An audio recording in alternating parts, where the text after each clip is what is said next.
fazendo às vezes de presidente, porque a presidente Joventina Simões Oliveira, por motivos alheios à vontade dela, não pôde vir. Dando continuidade às nossas quintas culturais, a palestra de hoje será apresentada pelo professor Francisco Galvão, de Canguaretama. Professor Francisco Galvão é pesquisador e escritor reconhecido, tem obras sobre a cidade, e hoje ele vai falar sobre o Fortim da Barra, que é uma construção que está sendo resgatada recentemente, mas que, acredita-se, é anterior ao Forte dos Seis Magos. Com a palavra, o professor Francisco Galvão. Boa tarde. Boa tarde. Eu acho que está captando bem o som aí. Tá bom. O resto aqui é muito gostoso. Isso. É fácil. Que a gente vou fazer aqui, quando foi construído isso aqui, era para ser sem o som. E está tão aconchegante hoje, né, com a plateia assim, tão bem escolhida, e eu prefiro falar assim. Para mim, eu acho bem melhor. Eu desocupo as mãos, tá bom? Eu gosto muito de gesticular também. Fico muito feliz de receber todos vocês aqui. E a gente vai falar aqui, aparentemente é um tema polêmico, mas não se trata disso, né? O Fortim da Barra. Existem outros, né? Outras, vamos dizer, praças de fortificações no Rio Grande do Norte que estão muito esquecidas, e houve essa oportunidade e Joventina me pediu para que falasse. Originalmente,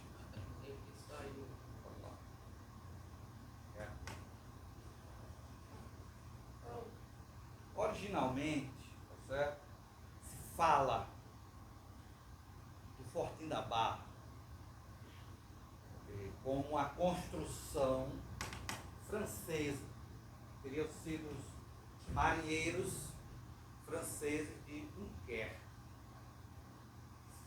E essa construção, ela foi porque esses marinheiros estiveram aqui no nosso litoral, no caso lá na foz do Curimataú, ou Cunhaú, e em 1550, 1555, naufrágio, eles precisaram descer onde hoje é Barra de Cunhaú para reconstruir um barco para voltar para a Europa. Assim, uma saga, né? Uma saga. E as fontes disso? Isso é o grande complicador. Né? A gente vem de uma tradição de história, de se escrever sem se preocupar com as fontes. E assim, o que a gente tem muito, isso eu digo com grande respeito, muita gente escreve hoje, ainda hoje, por uma informação que se tem, porque fulano disse isso. Né? E a gente vem escrevendo. O que na verdade eu trago hoje é muito mais a curiosidade do fato do que as evidências as evidências, como é que eu posso dizer, das fontes. Inclusive, conversando com o Manuel Neto, né, eu tenho muita esperança da gente conseguir isso, porque ele está aí marcando para ir à França. Quem sabe, né? A gente consegue isso, mas a gente vai ver o que é que nós temos. Certo? Me perdoe, existem alguns historiadores do Exército que falam sobre essas praças de guerra no Rio Grande do Norte. São 3 autores, me perdoe aqui de memória, eu não guardei isso, peço as desculpas, as devidas desculpas, mas é o básico que a gente tem hoje. Mas eu quero ir mais além nisso, né? E a gente tem aí o Fortinho da Barra, que seria aqui, Barra de Cunhaú. Não sei se vocês conhecem Barra de Cunhaú. Esse pontinho aqui, ó, certo? Estaria aqui. Aqui tem uma falésia, certo? Uma casa de veraneio, uma rua e outra casa de veraneio na beira da praia. Casa grande, né? Toda de pedra, muito bonita. E é a localização mais própria que nós tivemos, né, desse forte, desse fortinho, seja lá como é chamado. Né? Porque tem assim, em uma tradição, se diz que o forte ele tem as armas e a tropa. Desculpa, a fortaleza. A tropa e as armas estão lá. O forte tem as armas, mas não tem a tropa. E o fortinho é só a construção onde, né, a tropa vai para lá quando necessário. Não sei até que ponto isso é legítimo, procurei sobre isso, mas é muito, assim, o que é um forte, um fortinho. Então, a gente percebe que o fortinho seria o menor de todos, certo? Aliás, o menor de todo em termo, né? Porque o menor de todos seria uma paliçada, né? Mas aí a gente não trataria da construção em si, ele não teria sobrado até hoje, tá bom? Mas esse aqui é o rio Cunhaú, ou Curimataú, certo? Lá ao fundo estão os manguezais, aqui a Restinga, nessas dunas aqui, e aqui a entrada da Barra de Cunhaú, certo? Essa é a área do Rio Grande do Norte, que a gente sabe que foi uma área de grande interesse dos franceses, né, nessa área aqui, a área do Rio Grande do Norte, que teve grande interesse dos franceses. Eu acho que não resta dúvida, até que alguém nos diga que não, que os franceses tiveram grande interesse em outras áreas além dessa. Mas até hoje, pelo que a gente sabe, esse seria a área de maior interesse dos franceses e onde a gente tem os relatos de onde os franceses aportaram, em especial, né, a famosa praia de Búzios. E aí o que dizem, né? A história tradicional, aí eu vou colocar como história tradicional, que assim, se passou do boca a boca, certo? Indica que esse forte remonta, né, a uma fortificação erguida por marinheiros franceses de Dunkerque, cuja embarcação encalhou, precisando a tripulação construir outra para o retorno à Europa, certamente ainda no século XVI. Então, por isso que se diz foi 1550, 1555, aparece muito mais 1555. E realmente, essa é uma época, não resta dúvida, onde os franceses estiveram aqui. E a gente não tem relatos, a não ser esse, é só isso aqui. Não tem outro relato, eu desconheço, pode até existir, não tem problema. Se alguém souber, a gente, né, é só contribuição para nós. Então, sendo desta forma, o Fortinho da Barra, eles antecede 50 anos a Fortaleza dos Santos Reis, né? Mas como a construção dos franceses. Seria, hoje, a gente poderia dizer, a primeira construção colonial no Rio Grande do Norte, Fortinho da Barra. Dentro disso aqui, eu repito, as fontes não nos dão segurança, mas existe essa informação que existe. E aí a gente traz os mapas são bem claros, os mapas da época mostram, né, as gravuras dos franceses atuando aqui. Né? Nós temos aqui o maior conhecedor de mapas coloniais, né, o Levi, que eu acho que é uma informação clara, que os mapas trazem isso. Inclusive tem o mapa a pedido de Francisco I, que ele tinha intenção de conquistar desde a Amazônia até Sergipe. Isso. Tem uma influência grande desses marinheiros de Dieppe e de Dunkerque, que eram os marinheiros que vinham para essa região. Mas aí ele organizou a frota, só que no meio do caminho, acho que nas Ilhas Canárias, os espanhóis interceptaram, certo? E abortou essa grande ação de tomada do Nordeste pelos franceses. Mas isso é bem claro, certo? A nossa historiografia que não discute muito isso, né? É uma coisa ainda muito esquecida da nossa historiografia. Não se fala, mas era a intenção do rei francês de conquistar essa parte do Nordeste, do Norte-Nordeste, indo até a Amazônia. Toda essa região setentrional, eles tinham esse desejo. E aí, o que é que eu achei dessa época, né? Deve existir outros relatos? Sim. Mas o que foi que eu achei de verdade? Os relatos que existem, né? Randstad, né? Esse livro aí, Meu Cativeiro entre os Selvagens do Brasil, lá no capítulo 5, né? Que é o capítulo que ele diz de como deixamos Pernambuco de rumo à terra dos potiguaras. Lá no original do Perpeta Potiguares, eu traduzi para o nosso linguajar hoje. Né? E no caminho encontramos um navio francês.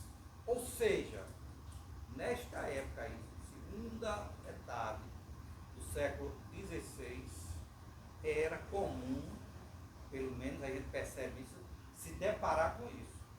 E olha o que ele diz, que é Randstad, que até você. Não, mas Randstad foi lá em São Paulo, naquela região. Ele esteve primeiro aqui. Né? E aqui ele estava voltando para a Europa, ele vai sair de Olinda, né? Saindo de Olinda, velejamos 40 milhas até um porto na terra dos potiguaras. O que é essa terra dos potiguaras?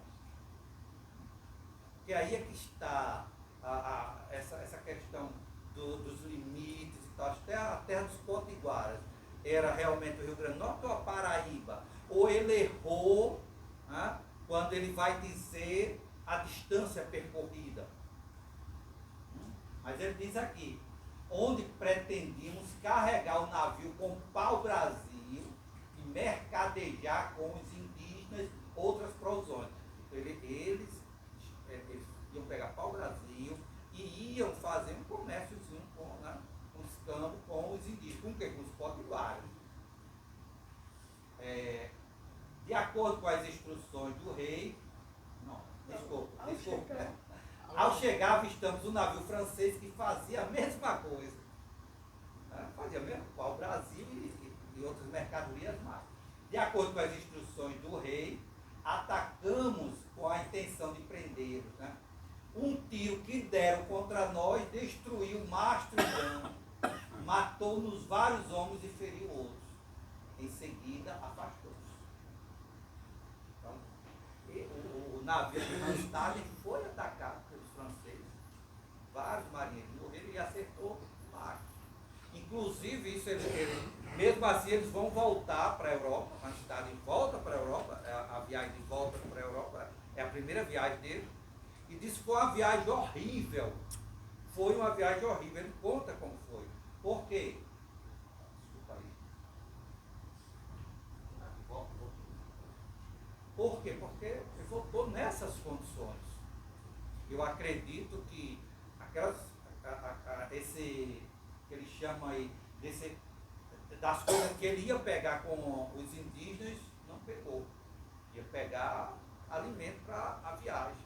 Foi uma viagem horrível. Então, a gente percebe que tem isso, e percebe que a coisa não era brincadeira, né? Era muito violento.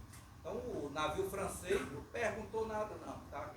E aqui, a gente percebe num mapa, aqui aparece aqui os franceses né, pegando para o Brasil junto com os indígenas, o cara está armado aí. Então era algo extremamente violento. Por isso que os caras quando voltando, né, os marinheiros, quando estiverem em Barra de Cunhaú, né, eles estavam, o navio encalhou lá e disse, rapaz, a gente tem que construir aqui alguma coisa, porque senão vão nos pegar. Então, porque eu ficava imaginando, para que os caras iam construir, rapaz, um fortinho aí que não tinha nada a ver. Tá aí, tá bem claro como era a situação da época. E aí o André de TV, que também diz alguma coisa, né? Ele disse, havia uma grande concentração de franceses no Porto de Búzios, muitos deles unidos a mulheres potiguaras. A presença francesa na região cessou com a chegada de tropas sob o comando do capitão-mor da capitania de Pernambuco, Manuel Mascarenhas. E aí, isso nos abre espaço também para pensar uma coisa que eu acho muito legal, né? João Lostal Navarro, ninguém sabe como ele chegou, não estaria aqui, né? Seria um desses, né? Que estaria lá no Porto de Búzios, onde ele vai ser dono de Sés Maria, é exatamente ali. Tá? Ele já chegou por lá, ficou, tá? E ele se dizia francês. Ele se dizia francês, né? Os documentos dizem, inclusive o primeiro documento que fala sobre ele, eu acho que é 1606 ou 1600, mas é por aí, 602, né? O documento fala, e coloca o nome dele como Lostal, né? Lostal, diz que ele é francês, vivia, e que ele já seria idoso e tal, né? Então não estaria, entende? E por que assim, eu falando com João Felipe da Trindade, né? E ele discute muito sobre a esposa de João Lostal Navarro. Como assim, Luzia da Mota? Se o documento está Luiz da Mota, não seria a esposa de João Lostal? Não é? Então, assim, a gente, com isso aqui também, a gente abre para muitas outras discussões. Como a nossa história ainda é muito nebulosa. Ainda mais se pensando que isso a gente já tem mais de 450 anos. Né? O que a gente tem hoje seria a interpretação das fontes, se as encontrarmos. Se as encontrarmos. Então, fica aí nas lendas. Né? Aí essa imagem do TV que mostra, né, a exploração do pau-brasil. Gabriel Soares de Souza, aí ele faz a referência exatamente à Barra de Cunhaú, né, no Tratado Descritivo do Brasil, 1587. Ele diz, no caso ele coloca aí o topônimo, né, da época, ele fala Guaramataí, que é Curimataú Cunhaú.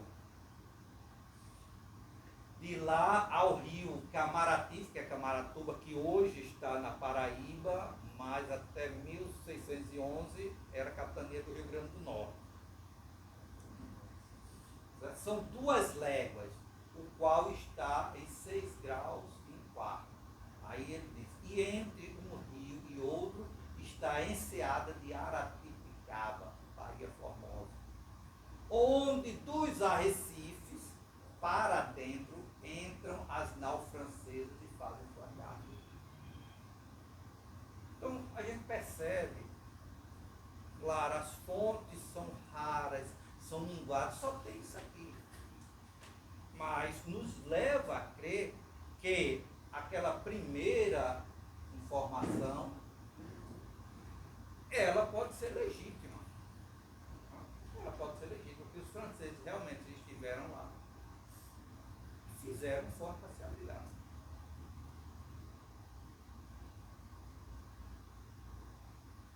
E é aqui, ó. Esse aqui é o rio Curimataú. Né? A entrada dele aqui é a boca da barra, né?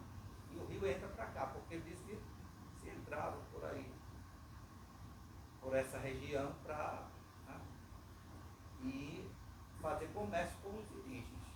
Qual era a tribo mais próxima aqui, né? Na minha cabeça era Vila Flor, que existia, né? No mapa que eu falei aí da grande invasão francesa para cá, está lá Ramaciota.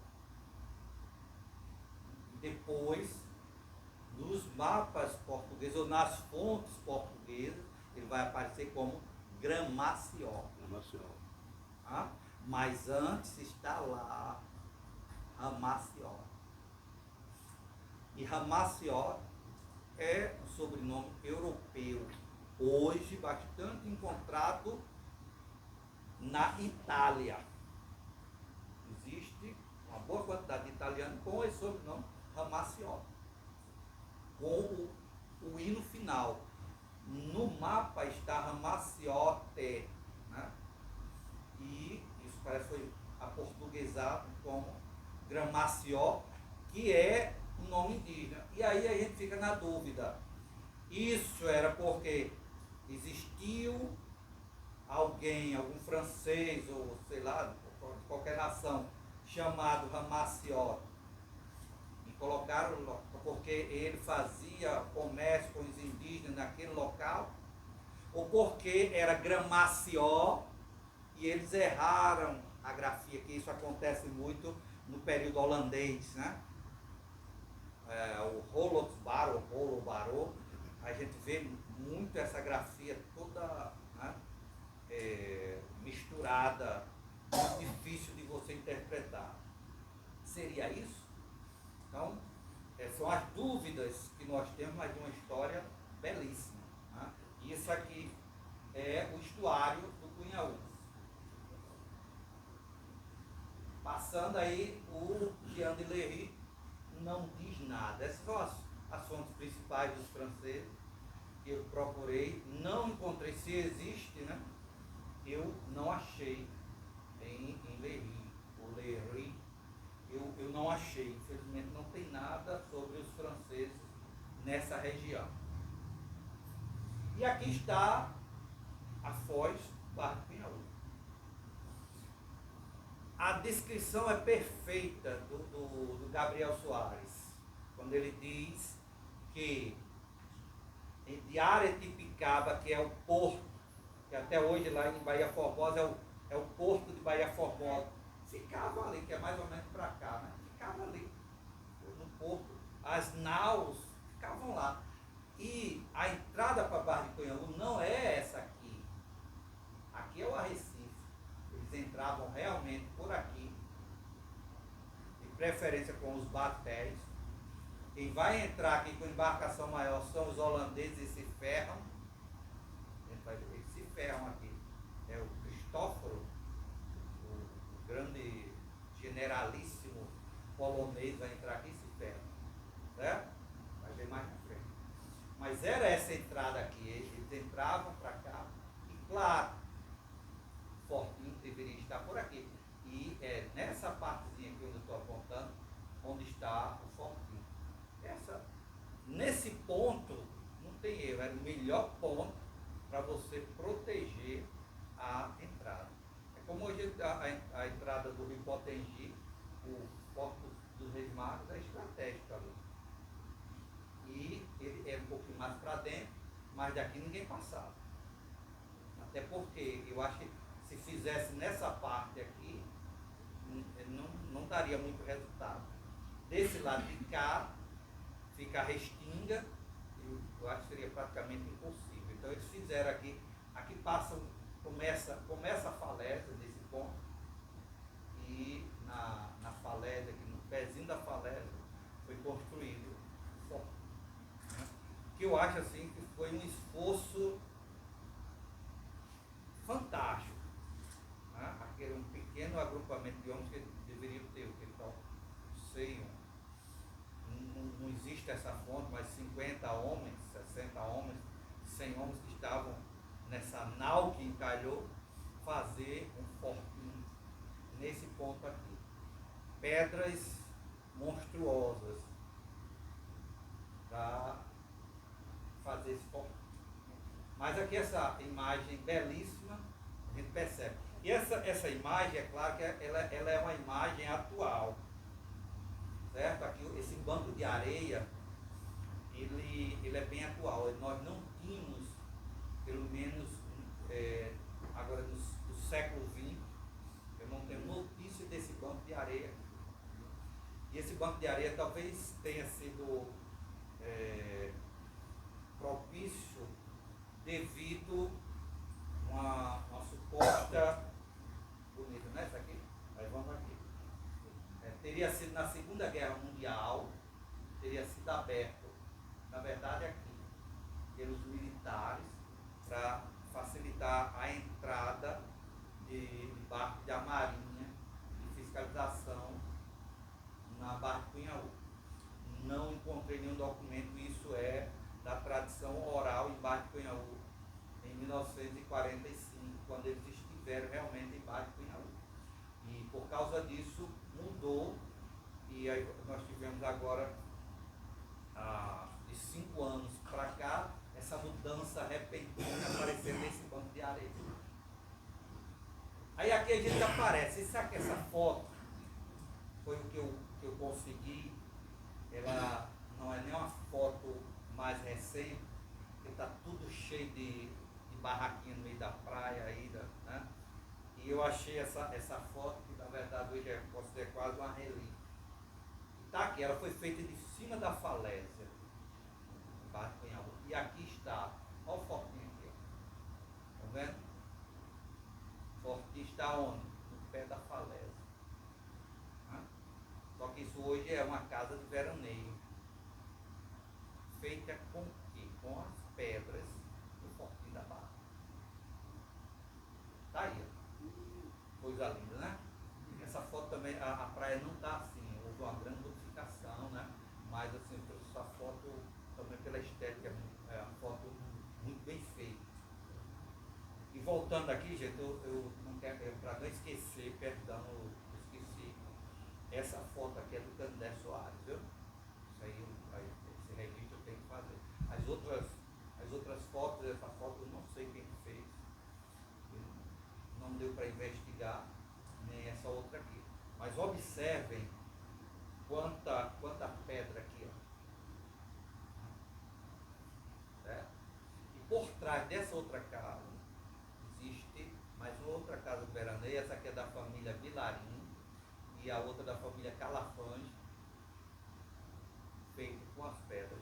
Eu conversei com o pessoal da família e lá realmente foi achado algumas coisas, mas era um arquiteto do Rio de Janeiro que levou para lá, e hoje não tem mais como localizar nem catalogar o que foi achado aqui. Certo? Bom. E aqui as fotos antigas. A gente vê aqui a abundância de pedras nessa área aqui. Foto de 1928, Barra de Cunhaú. Exatamente aqui. Aqui tem a restinga, está passando do outro lado, e aqui começa já uma parte do manguezal. Né? Pessoal, eu acredito que esse aqui é a família Araújo Lima, que é originalmente Goianinha, mas eles compraram o engenho Cunhaú nessa época aqui, 1924 a 1930, ainda há alguma dúvida, porque eles compraram a Fabrício Maranhão. Fabrício Maranhão era padrinho de Otávio Lima, Otávio de Araújo Lima. E eles compraram então o engenho Cunhaú. E quem tinha uma máquina fotográfica na época era realmente os Araújo Lima. Eles fizeram muitas fotos, certo? E essa é uma das fotos, povo chique na beira da praia. Olha como é que o povo ia, né? Certo? Tudo bem arrumado na beira da praia, né? Isso aqui parece ser pela manhã, é uma foto que eu acho que é pela manhã, por essa sombra aqui que eu estou vendo, né? Não tenho certeza, mas depois a gente tem que observar isso, ou a tarde. Mas vejam bem, é uma foto antiga que eu consegui, e a gente vê aqui essas pedras, deve ter sido o restante da pedreira do Fortinho da Barra que ficou na beira da praia. E, na verdade, é como se essa foto alguém fez na parede do Fortinho, né, de costa do Fortinho, fez essa foto. E essa outra aqui, essa pedra ainda existe lá. Essa pedra ainda existe lá. E, mais uma vez, o pessoal ia bem vestido, né? Bem vestido. Todo mundo de chapéu, não tinha protetor solar, então o chapéu era excelente. E muito bem vestido. As pessoas dessa pedra ainda existe. Claro, o movimento da maré às vezes chega até a cobrir ela, em outros momentos ela aparece mais. Não pude identificar quem são as pessoas dessa foto, mas também eu ligo a mesma câmera fotográfica, que era a única, e a gente tem uma coleção fantástica de fotos. Eu acredito que pelo menos 50 fotos dessa época tem. Pode ter sido outras que se perderam. Otávio Lima faleceu em 1950, 1955, e ele nasceu, se não me engano, em 1900. Então, nessa época ele já tinha seus 30 anos e fez essas fotos aí, certo? Ele foi prefeito em Canguaretama durante o período de Getúlio Vargas e é um cara muito interessado em fotografia. As fotos dessa época são todas que eu conheço feitas pela câmera dele. E aqui o Fortinho do contexto holandês. Tá? Esse forte, essa descrição, para mim, é do contexto holandês e não do contexto francês. Quando ele diz, descrito como uma fortificação quadrangular com muros duplos de pelo menos 3 metros e cercada por uma paliçada localizada na encosta de uma falésia à margem esquerda do rio. Para mim, isso aí é do período holandês e não do período francês. Essa descrição. E aí a gente tem esse carinha aqui que é o Matias de Albuquerque. Ele comandou o forte. O forte tinha 10 canhões, 11 barris de pólvora e 2 arcabuzes, sendo guarnecido por um destacamento de pelo menos 27 homens sob o comando do capitão Álvaro Fragoso de Albuquerque e Matias de Albuquerque, todos da família do Cunhaú.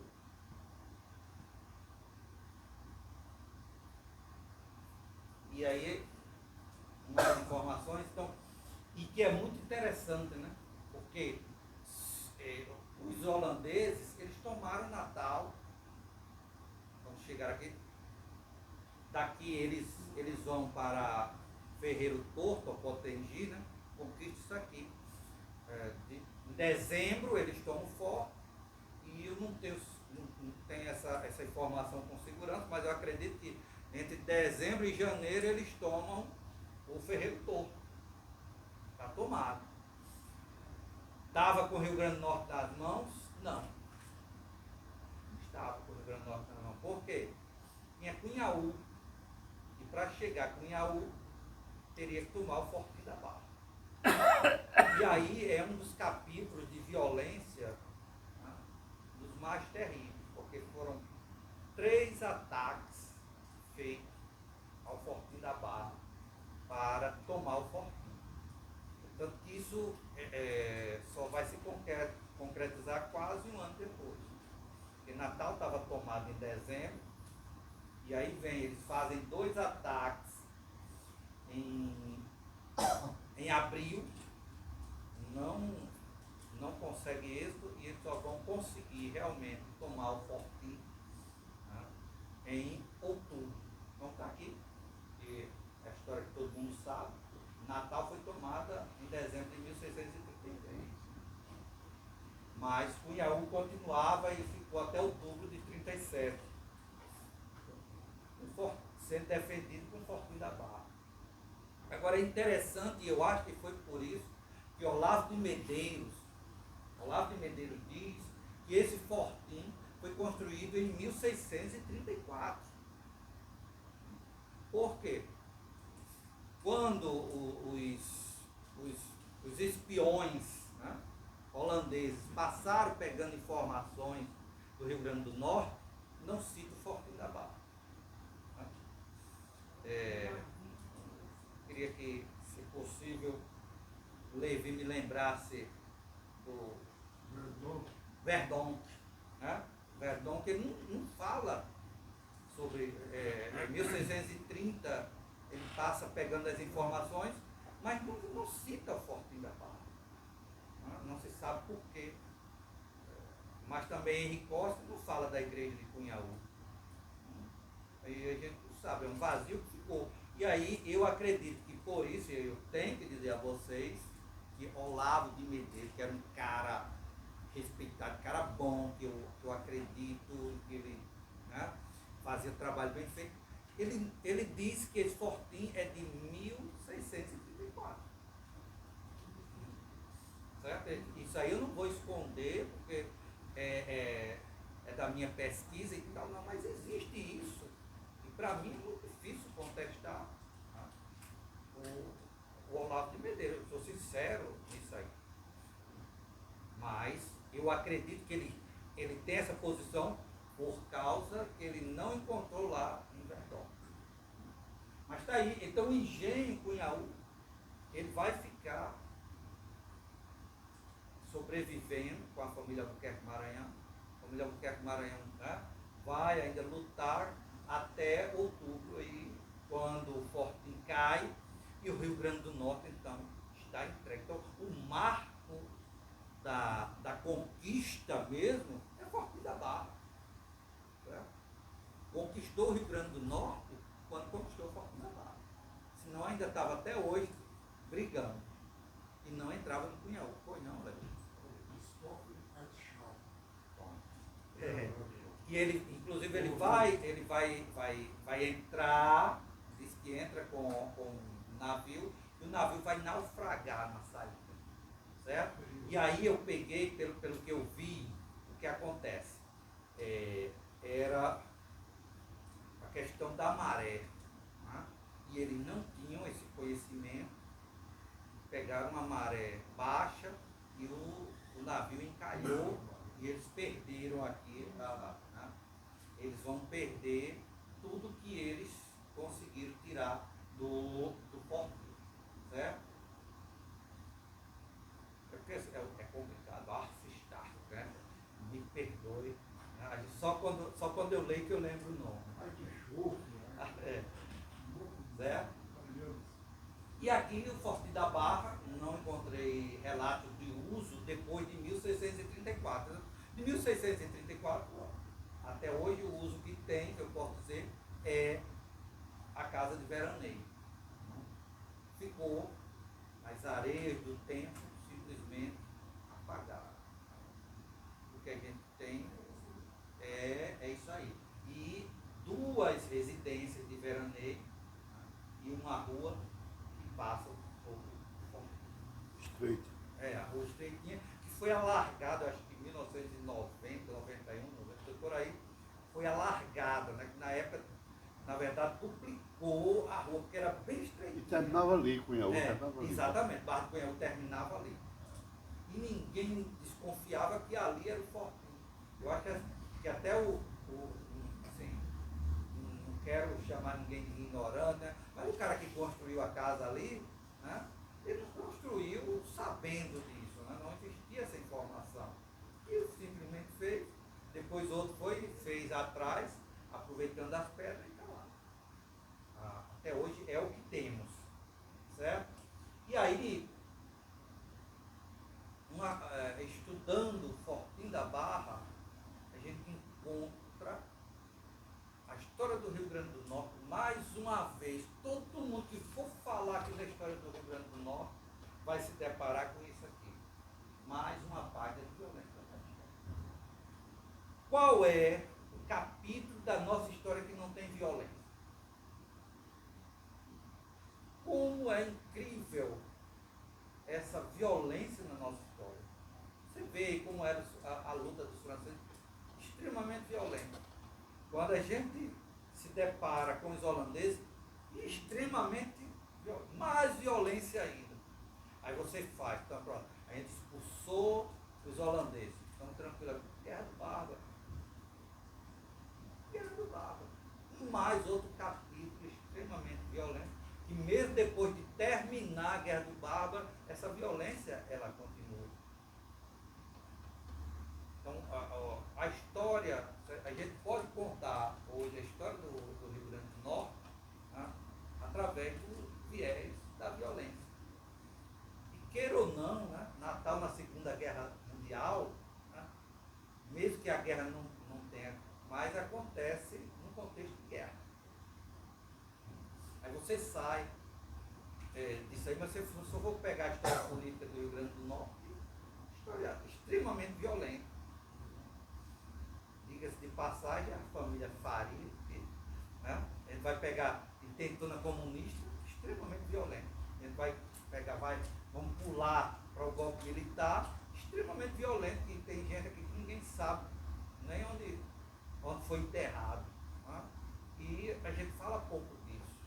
Né? Nós nos acostumamos a querer deixar de lado essa violência, mas a gente tem aqui, então, desde o século XVI até hoje, uma história de violência. Em todos os capítulos da história do Rio Grande do Norte, presente a violência, e a gente não fala nesse assunto de violência.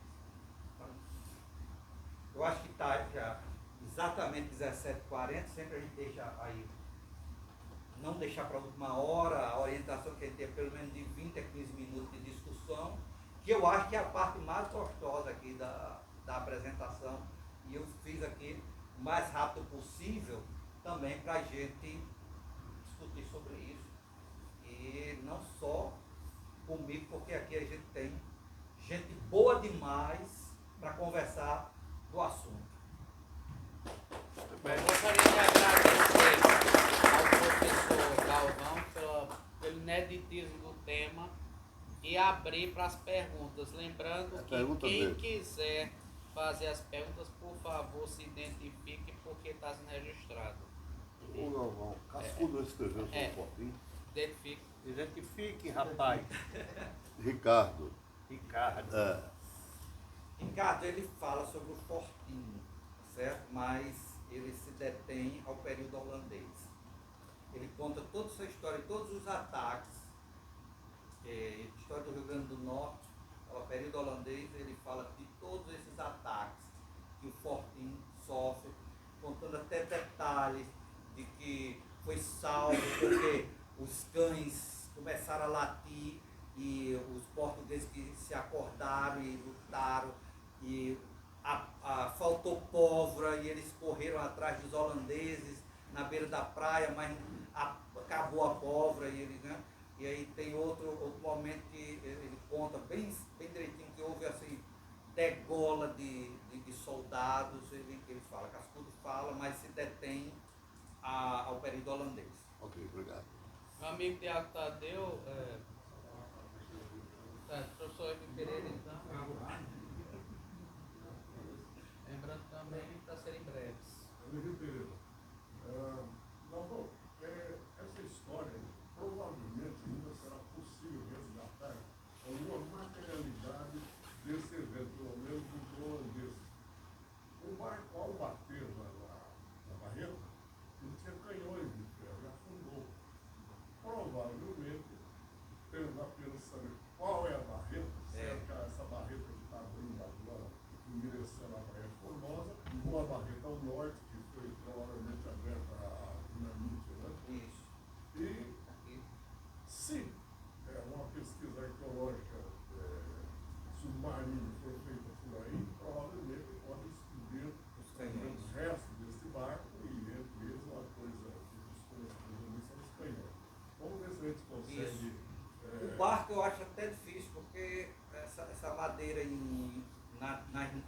no nosso litoral, né? Vamos dizer, 400 anos, 380 anos no caso, ela, eu acho que já degradou toda, mas a gente vai encontrar os canhões ainda, dá para encontrar, né? E eu acho que é uma boa pedida realmente para se fazer esse trabalho, né? Bota Tadeu para fazer isso, que ele gosta muito de entrar em buraco. Pronto. Meu amigo Tiago Tadeu. Um matuto curioso dele sobre professor, a tradição oral sobre o Fortinho da Barra, Sim. pelo francês. Mas houve alguém que escreveu sobre essa tradição oral? Não. O que a gente tem, eu já pedi desculpa aqui no início, tá certo? E foi culpa minha. Existem 3 autores que falam sobre as praças de guerra no Brasil, os fortes, né? E todas as fontes indicam ele. Eu não consegui essas fontes, eu tenho essas fontes, eu tenho cópia, parte desse livro eu tenho cópia em casa.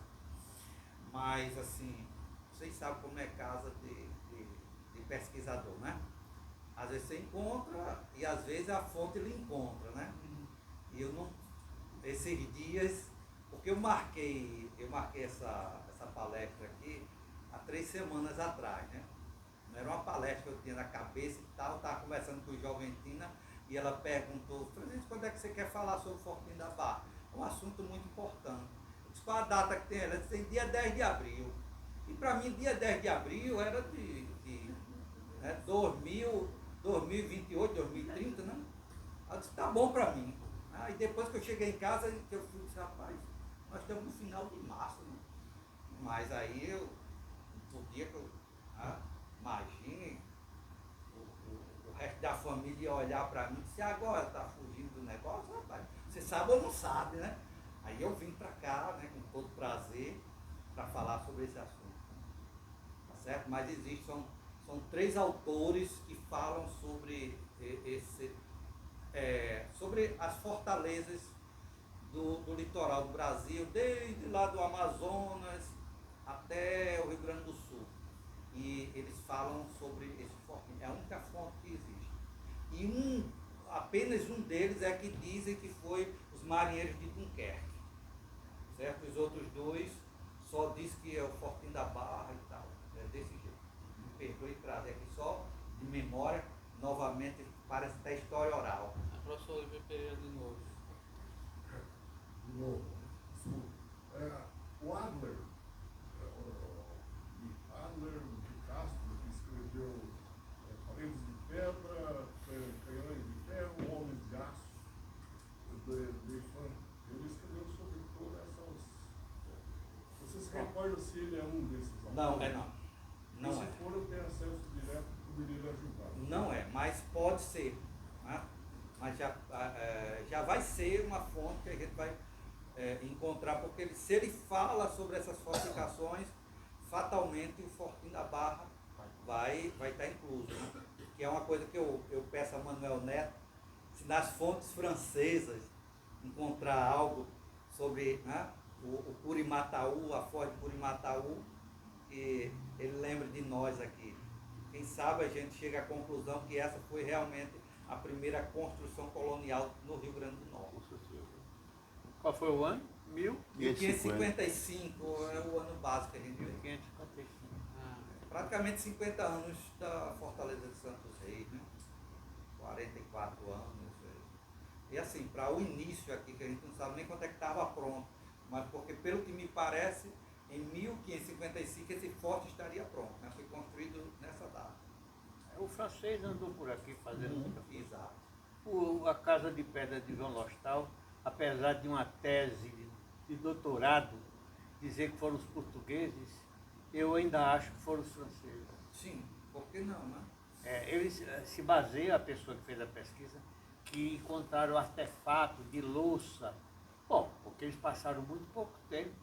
Quem ocupou mais tempo foi o português. Isso. Então é claro que a louça não é um caminho definitivo. Isso, aí vamos ver os estratos, né?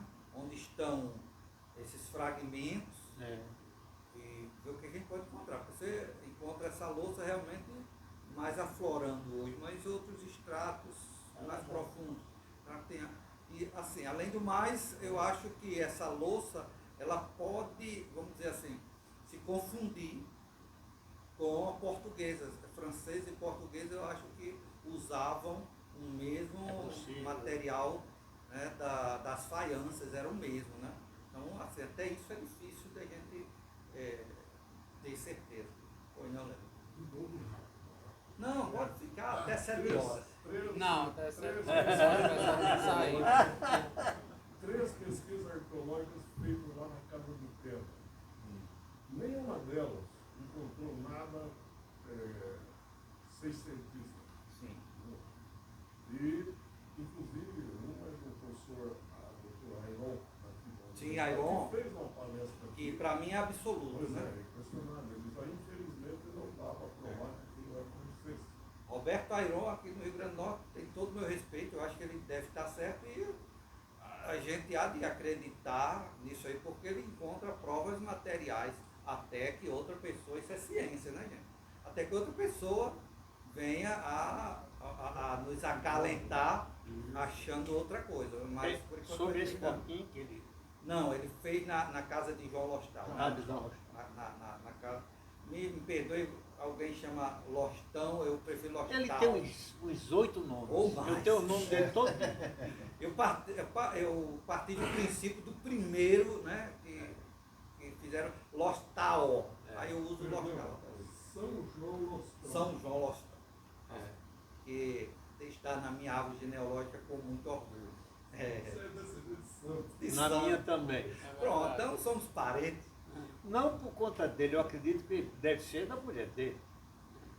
Também, que é Eu acho mais viável. isso.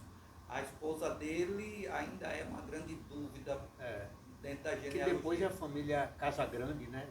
Se É, transformou. não, Casa Maior. Os descendentes são. É Casa Maior.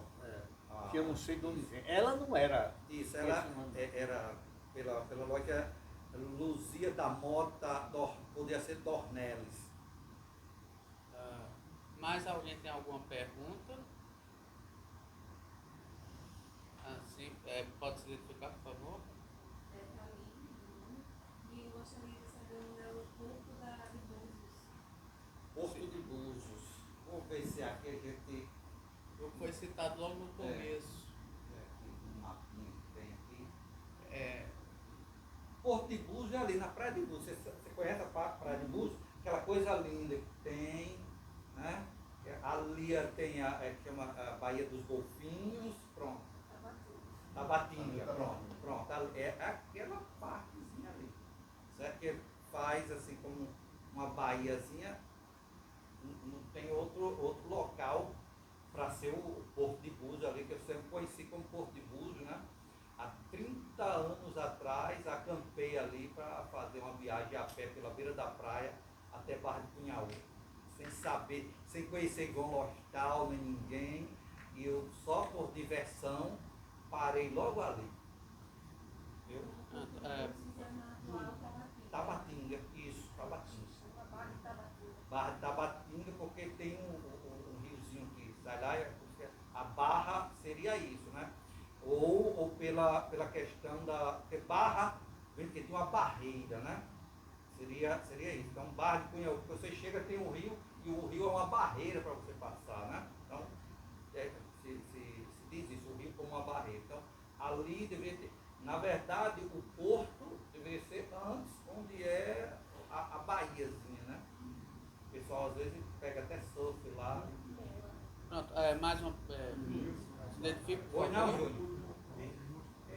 Queria fazer referente aos índios.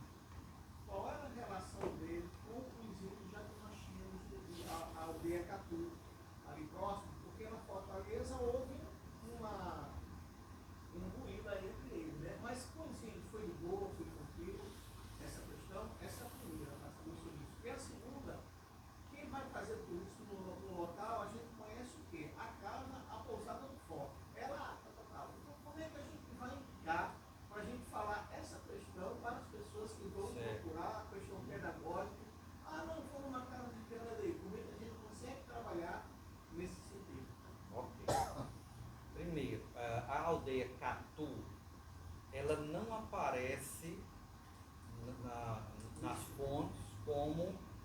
aldeia até agora, até 1990, quando teve a campanha da fraternidade, falou sobre os povos indígenas.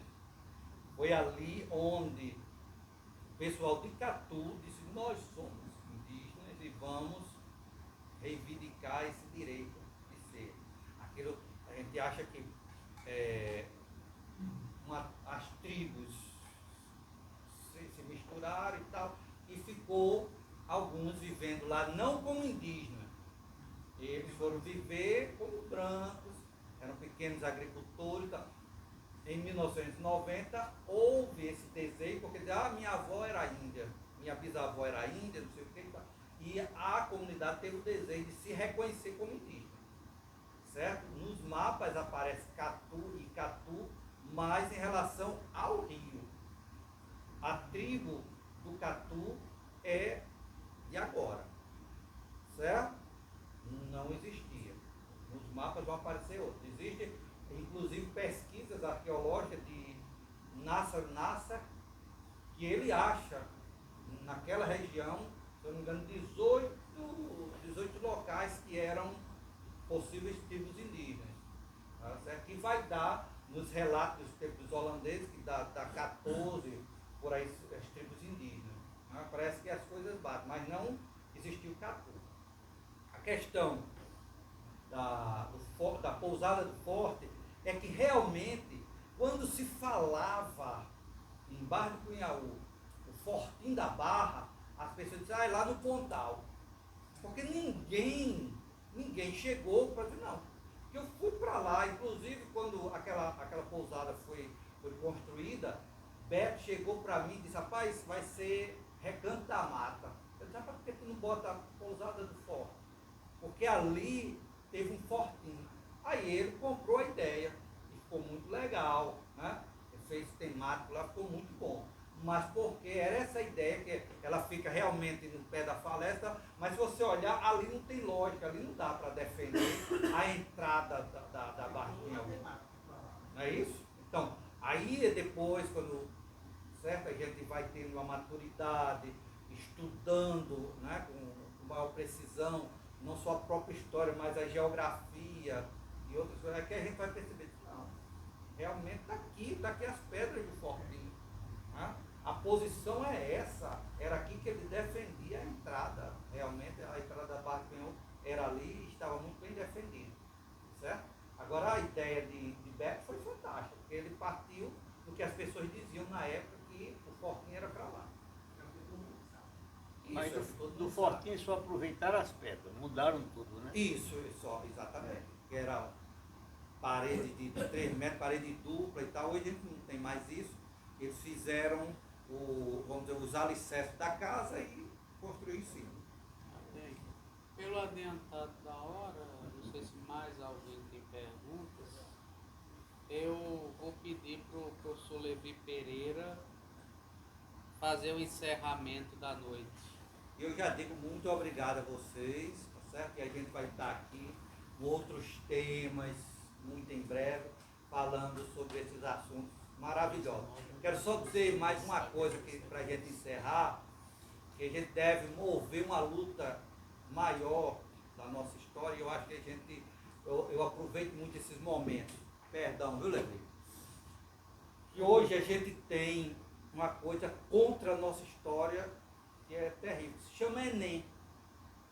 Tá certo? O Enem simplesmente destruiu a história do Rio Grande do Norte, a literatura do Rio Grande do Norte, a geografia do Rio Grande do Norte.